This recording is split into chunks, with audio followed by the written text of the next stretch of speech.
Yo, how's everyone doing? Welcome back for some more Forza Horizon 3. Today I'm going to be sharing with you the Pagani Zonda R, which is another car from the Hot Wheels expansion, and I'm just going to show you this car in the Forzavista, share with you some racing gameplay, and also share with you some free roam gameplay so you can really hear this car scream because it is loud. It is probably one of the loudest screaming cars in Forza Horizon 3, and I really like the sounds of this thing. When it revs up, man, you cannot miss this car. But in terms of looks, I'm a little bit torn in between liking it and not liking it. I think the front of the car looks good and overall the design is pretty cool, but I can just not stand looking at the back of this thing. The rear wing is just huge, and if you know me, you know that I do not like the big spoilers, and just the back of the car just looks really weird to me, and I don't think it looks all that good, but I do like the front of it, and the interior of this thing is very sick looking. I mean, the sounds of this thing and just the interior setup are just absolutely ridiculous, but that is not the most important thing. The most important thing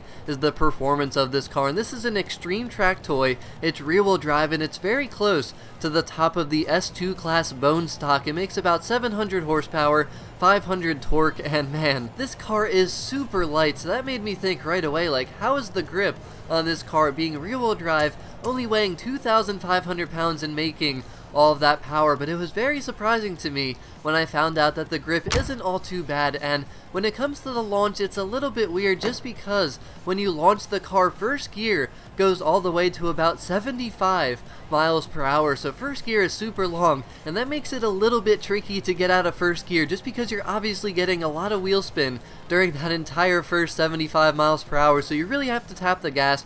But once you get out of first gear, you're going to have full and complete grip in second gear and onward from there, going in a straight line at least, because if you have to downshift and go around turns, you definitely need to feather the gas to get going again. If you're in second gear and you're going about 80, you're generally going to be pretty good, but if you drop down to about 50, 60 miles per hour and you decide to stay in second gear, which I recommend doing because it's really not worth shifting down into first gear at that point, you're definitely going to have to feather the gas because you will lose grip. You're going to start fishtailing, and going full throttle in that situation is just not a good idea. But the race that I chose to do is once again the Grand High Speed Sprint, and I think it's a perfect race to show this car's strengths and weaknesses. So we talked about the grip, and the grip is good overall, but I noticed when I go around the high speed corners, this thing does lose just the slightest little bit of grip, and that can kind of mess up the handling. But the thing is, when you are gripped, the handling on this car is absolutely amazing. This thing corners very well,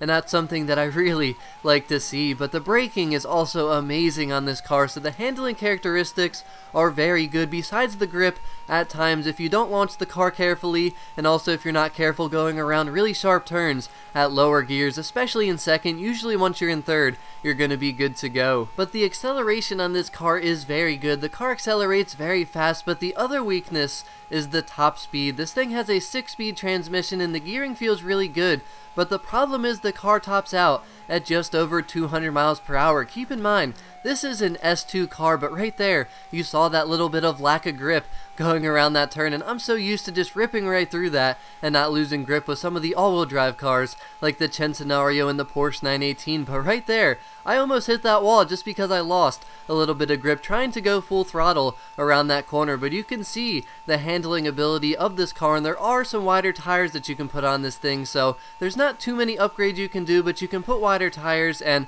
like I said, the top speed is certainly a weakness because there are tons of cars that can go way faster than 200 miles per hour in the S2 class, so that puts it at a huge weakness. But the thing is, this is an extreme track toy, so it's really not meant for these kind of high-speed sprints. But the thing is, considering it's rear-wheel drive and considering that the grip can be an issue, I don't really think it's good for circuit races either, which is generally what I like to use extreme track toys for. So what should you use this car for? And honestly, I think just normal sprint races are probably the best. Some shorter straightaways, but so you don't have to turn as sharply and as often. I think that'll probably be the best use for this thing because overall it's fun to drive, but it can be a little bit bit tricky, and it does have some weaknesses that certainly make it vulnerable to other cars that are in the S2 class, but it certainly is fast, it accelerates really quick, it handles well, and it brakes ridiculously good. So the top speed's an issue, sometimes the grip, but once you learn to drive the car, you really shouldn't have too much of an issue with the grip. But overall, in my opinion, this car is just okay. I don't love it,